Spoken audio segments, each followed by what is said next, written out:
More on the Super Bowl commercials coming up in a little bit. And who, by the way, who announces the Cleveland Browns when they go to the Super Bowl? Don't say nobody because it's never happened. Who announces the Cleveland Browns when they go to the Super Bowl?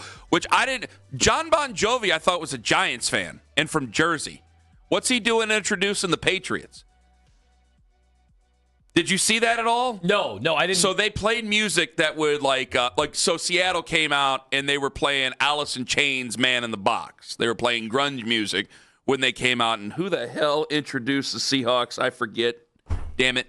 But John Bon Jovi introduced the Patriots. And they were playing Aerosmith, because Aerosmith, the Bad Boys from Boston is the old afternoon guy used to say in my old radio station. They were from Boston. You see how this works? And I'm like, well, wait, who's the celebrity that announces this guy? And then I thought about it. I go, well, Steve Harvey, if the Browns go to the Super Bowl, Steve Harvey's got to be the one to introduce the Browns. He'll get right back into the mix. Would there be – well, wait, I thought he was still in the mix. Isn't he still introduced in the Browns or still interested in the Browns? I thought he just lived on a yacht somewhere. Oh, Steve Harvey's going to be at the Super Bowl. He is he's one of the three main guys on television right now. He, Michael Strahan, and Ryan Seacrest. It's like the three guys that are on TV now. A little bit of Andy Cohen as well, I guess. So 4. That's it. So, yeah, of course he'd be at the Super Bowl, unless you got another idea who would introduce them. I got a lot of different people yesterday who might introduce them, but is there anybody else off the top of your mind who would introduce the Browns? Certainly, it wouldn't be Drew Carey at this point because he doesn't even – he's basically divorced himself from the football team. There were several people saying, oh, you're forgetting Drew Carey. I go, after that CBS clip, I don't think that's going to happen. I think that he is exactly what you said, divorced. Which clip was this? The one where he says certain things to the owner. Oh, okay. Yeah, which is still out there on the internet. I don't think that Drew Carey would be the one to introduce the Browns in the Super Bowl. But could be. What song would Did you see they also did the one part, because I didn't see that, the John Bon Jovi thing, and I have no idea why he would have been. I know he was involved in the halftime. In the commercial. There was at least one commercial he was involved in. Was he a commercial for the Patriots of some sort? Or? No. But maybe that. Then must have been a corporate tie-in. They put the flag. They did the 12th man flag, and they did a Patriot bell, which I didn't even know was a thing. So, are they telling every team in the league you've got to do something, establish a tradition before the game? Why? Probably because I thought that was weird that they brought the flag and did that. In Seattle. I thought there would be the cannon or something. And aren't there the guys who stand there and they're Patriots and they're in the uniforms and they fire off the cannon in the end zone or something like that? Isn't that what it is over there? You're talking about like pregame? I have no clue. No, like when they score. I don't know what they do pregame. The Seattle thing, that was actually kind of cool to see in person one time. But I think that everybody, because it's a way to get your crowd going and try to instill some sort of fun. So we would have brought into the beginning of the game. The guitar. They've tried to get the guitar thing started. I actually think it's one of the few things since '99 that's actually kind of taken off. It does seem to kind of work. It does seem to kind of work. You're the dog pound captain is the guy who breaks the guitar. Yeah, they did a good job with it. And at first, that first few times, it's like, this is kind of hokey getting started. But now once it's done, it's done. Now every game they're going to do it. It's kind of fun. People, I think there's a general excitement, who's going to be the dog pound captain before the game, and so they show it on CBS before all the games now. James Harden's going to break that guitar at some point. Oh, there you go. That's got to happen. But no, I think that I would assume Michael Stanley, My Town, as they take the field, but I'm not sure. Would probably be like MGK or something like that because it was Chris Pratt who brought out the Seahawks. He's a big Seattle fan. That's who it is. Oh, I didn't even know he was from there. Thank you. Yes, that's who it is. Thank you very much. All right. We still got a long way to go before we get to the Super Bowl and who actually introduces the Browns. What did you think of Jim Schwartz officially resigning over the weekend? Do you think that it's a mistake? Do you think that it was a mistake to try to talk him in? What is your makings of it? Because I have several viewpoints of this. I definitely think right now that, if you would have told me that they lose Jim Schwartz, going into the offseason, I would have said, well, that's another hit. He's one of the best defensive coordinators in the game. I don't think anybody could argue otherwise. In fact, if you believe the reporting, the Browns had numbers. Did you see this? That in the last 12 years, his defense is considered over that time since he's been here like the best statistically. So if you believe all of that, if you believe all the advanced numbers, whatever. But I think, it's going to be tough to replace him. Now, do I think other guys can coach a defense with Myles Garrett? Of course I do. Yeah, they're gonna have a defense next year. They're gonna have 11 guys on the field, and any defense with Myles Garrett's gonna be a threat. But I saw a lot of people just posting the playoff game and saying, overrated. And I'm like, well, we weren't really saying that during the last few years. We were like, look how dominant the Browns defense is. And one of the things we were saying is, look at the advantage of the scheme and guys that you've been able to place in his scheme. And so, they're going to continue the scheme, but, how many offenses have we seen where you try to replicate, something, but if you don't have the right people and or people coaching it, well, wouldn't you say, it can be a big hit. See, that part I don't necessarily agree with, because I would say probably, and I think that one actually ranked higher at the end of the season, but and maybe it's still revisionist history. Maybe it's just because of recency bias. But I look at this defense. I think all three defenses that he had were good. I think that this one would probably be a little bit better than what the defense he had when in 2023. Because I think that this defense had to be sharper to keep them in any sort of games that they were in because of how terrible, just how out loud, hilariously bad their offense was this year. So I'm not saying this. When it comes to Jim Schwartz, I hate it.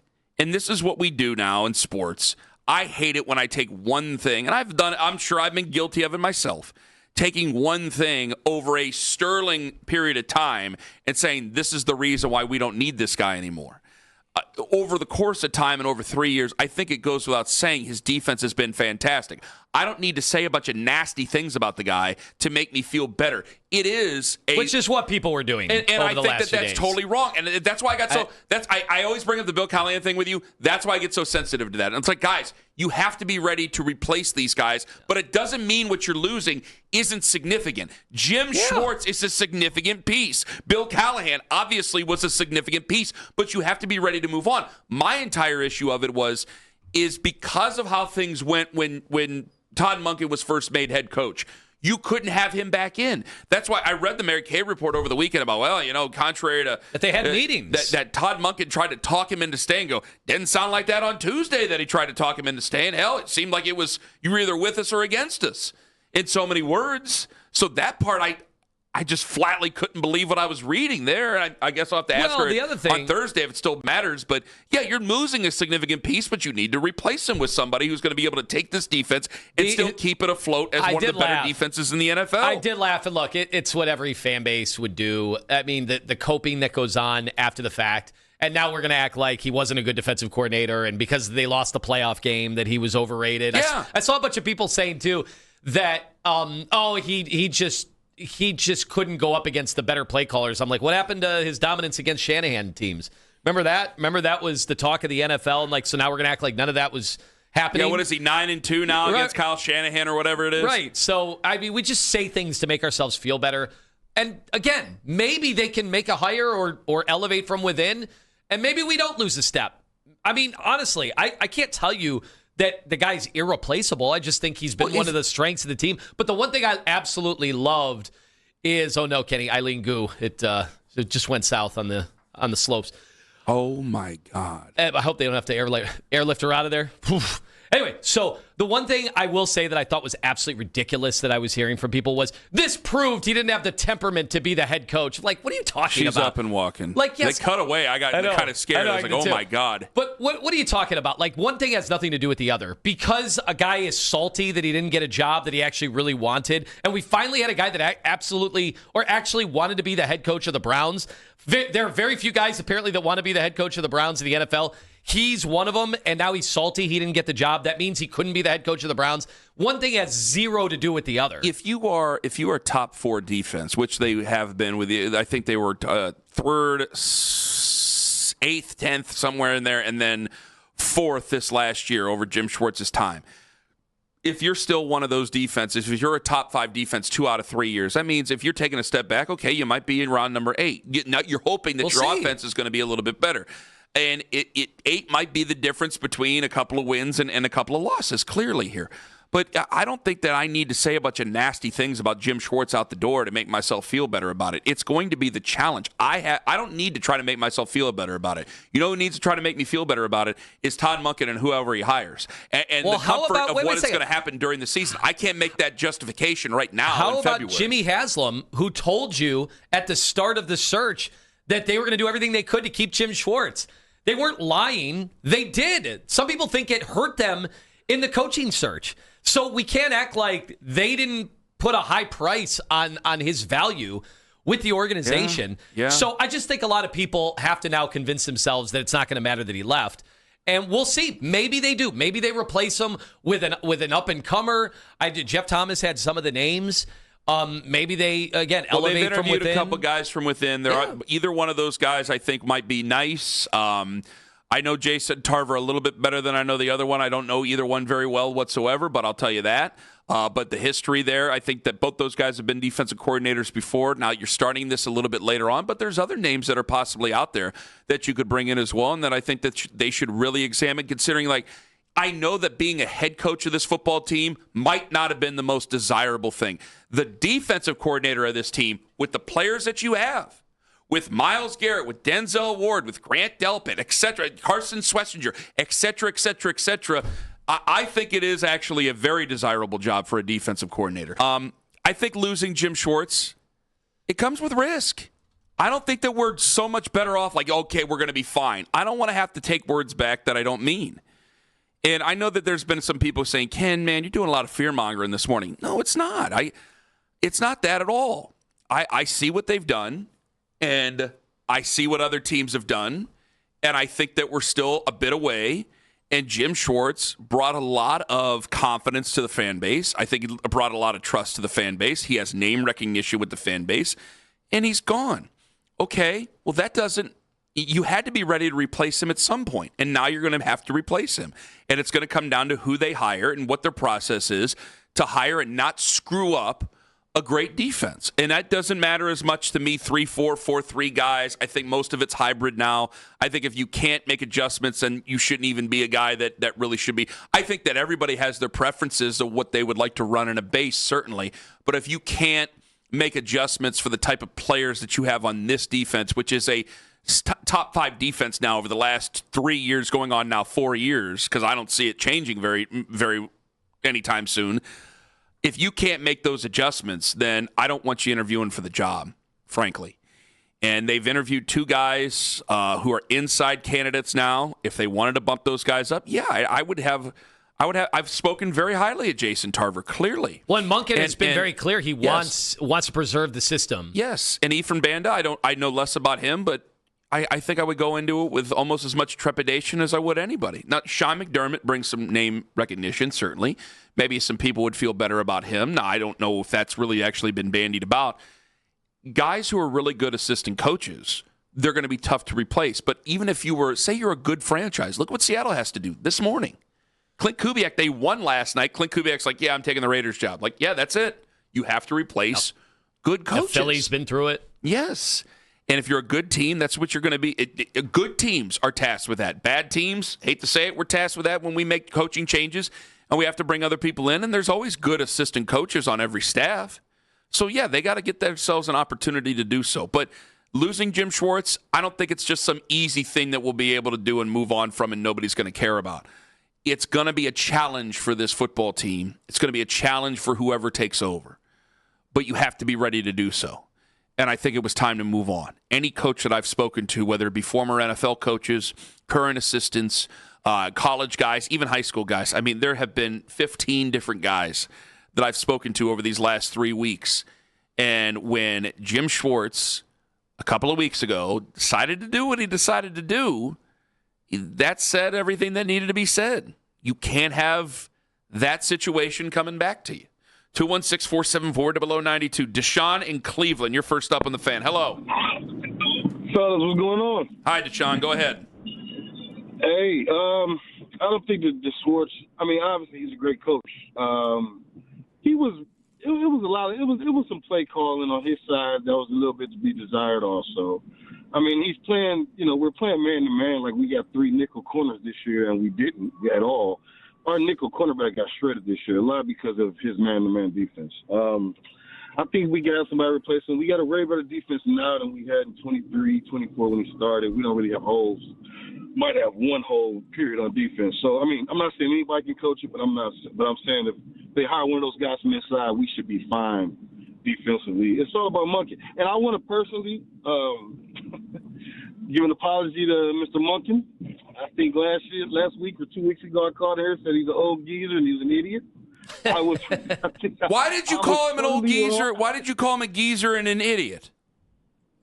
We were talking about something like about coaching, who's going to be the guy. Like he was the fourth guy. I'm like, Monken's not going to get the job.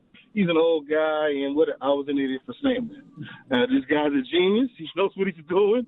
I'm definitely loving the coaching hire. Didn't like it at first, but it seems like was it just his words that swayed you, his interviews that swayed you? No. I started looking at some different things, like all type of different stuff on him, and then listening to the NFL players, the actual NFL guys have been with him and saying how good it'll be.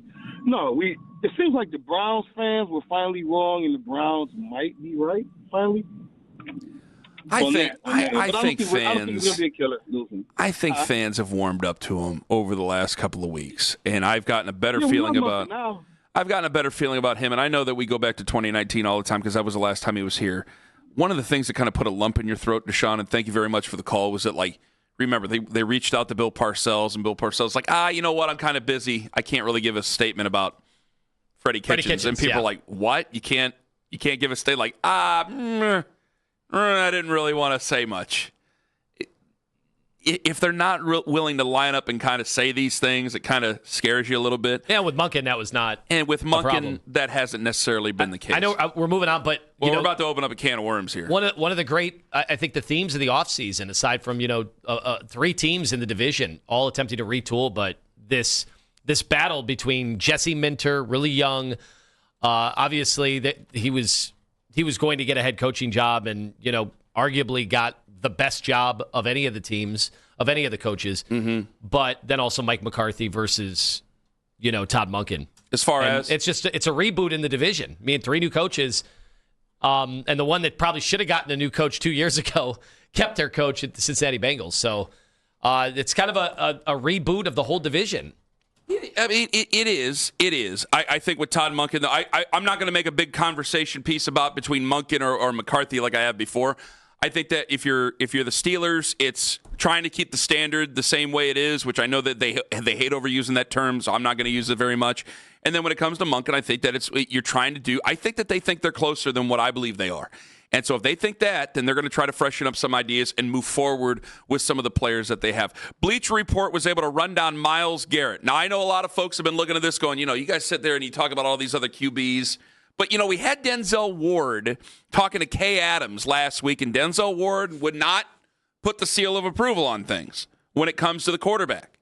Myles Garrett, the other cornerstone of this defense, which means he's the other cornerstone of this franchise.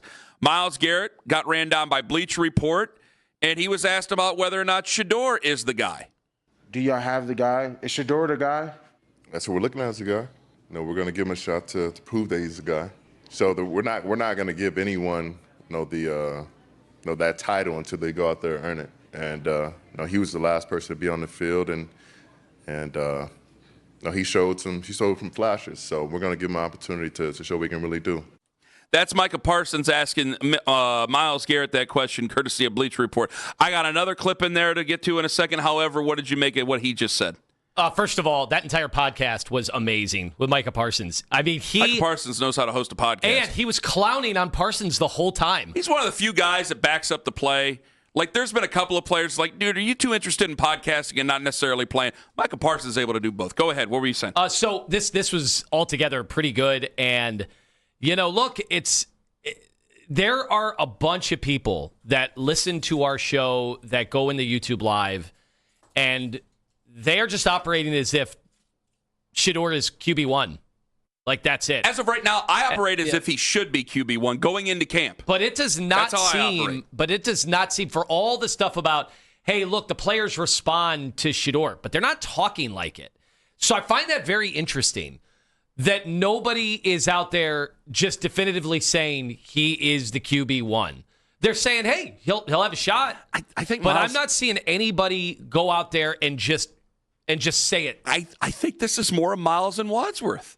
I think this is more of a Browns fan going, yeah. I mean, he showed flashes. I think a Browns fan. I think if you were to go and poll at a stoplight 100 Browns fans, as of right now, who's your QB1? I think that most of them would say Shedeur Sanders. And then you'd ask why. Because he showed flashes. He was the last guy out there in the field last year. Do you want to see somebody else? I mean, if there's a possibility to bring someone in, fine. But if the QB room is the QB room, then I think it's Shedeur Sanders number one. Because Miles was asked about Deshaun Watson's contract and if Deshaun Watson's going to get a shot. You paying another guy $46 million? Is he going to get a shot? I feel like everyone on the roster is going to get a shot. Now, he was the last guy on the field, so he's obviously going to get first service. And, Deshaun, whoever else on the roster, they're going to get a real look. Did you hear? That's exactly how I think. To me, that's the common sense, pragmatic approach. How many people were there? They were like stunned that Micah would ask that question. Listen to the people in the background. Well, you paying another guy $46 million? Is he going to get a shot? What's the look on? Did you see it, Owen? I would like to see, because I only heard the podcast. I didn't watch it. Well, because it is. I the think look on Miles' face. I'm curious. It might be a third rail, right? Yes. It might be because you threw the money in there and you're a current player. If I Micah think this was a is the only former guy that can ask him that and get an answer because they train together in the offseason. Yeah. I mean, they seem to be pretty as close as Miles can have in the NFL, right? They're close, but you know what? Just because we're close doesn't mean you can. It's almost the same thing. Like Jalen Tyson kind of walked back and apologized what he said about Donovan Mitchell and it being his team. You can be close and you can still step over a line there. When you bring up the $46 million of what the team's paying, I love it. It's great content. But maybe it's like, you're kind of pocket watching another player in the NFL. You guys are all still part of the same fraternity, which is NFL players. But Miles, to his credit, I thought he answered it. I think he answered it the same way a lot of Browns fans would answer it. Like, until there's a change, and if we want to bring up Mac Jones and all the other ones, which we have, then continue to bring them up. And we have a long time before the league year starts again, and we get going with free agency and everything else. But until then, I look at this and I go, yeah, Shedeur he's QB1 going into this camp. And if he loses the job, if he's outplayed by Deshaun Watson, then fine. I guess he's outplayed by Deshaun Watson. If he's outplayed by Dillon Gabriel, and both Dillon Gabriel and Shedeur are outplayed by Dillon Gabriel, Deshaun and Shedeur are outplayed by Dillon Gabriel, I think I'd be very surprised, to say the least. But it's not, to me, it's not a three-way competition. I think that Shedeur has the lead of it. I thought what Miles said smacks of common sense, the way that I think a lot of Browns fans would answer that question.